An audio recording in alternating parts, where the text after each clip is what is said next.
దేవునితో ఆటలాడొద్దండి. దేవుని విషయాలు ఆటలాడొద్దు. దేవుని సన్నిధిలో ఆటలాడొద్దు. ఏం అవ్వలేదులే అనుకొని సంభాళించుకోవద్దు. నీకు నువ్వే ఖచ్చితంగా నీకు అవుతూనే ఉంది, అయ్యింది, అవుతుంది, ఇంకా అవుతుంది. ఖచ్చితంగా అది పండినప్పుడే దాని సంగతి బయటపడుద్ది. నీ పాపము నిన్ను తప్పక పట్టుకుంటుంది. కొన్ని విషయాల్లో దేవుడు వెంటనే అననీయ సప్పెరాలు మందిరంలోకి వచ్చారు, దేవునికి కానుక ఇచ్చారు, చచ్చారు. ఎందుకు చచ్చారు?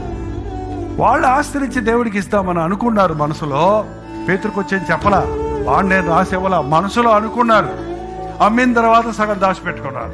పేతురు దగ్గరికి వచ్చినప్పుడు ఆయన అడిగింది ఒకటే, ఇంతకే అమ్మారా అంటే ఏమన్నాడు? ఇంతకే అన్నాడే కానీ లేదయ్యా, అంతకు అమ్మాము, ఇంత ఉంచుకున్నాము, ఇంత ఇస్తున్నామంటే తప్పే లేదు అక్కడ. ఇంతకే అని అబద్ధం ఆడినప్పుడు దేవుని సన్నిధిలో ఆడాడు, దేవుని సేవకుడితో ఆడాడు కాబట్టి అంతే, అక్కడే పడి చనిపోయాడు.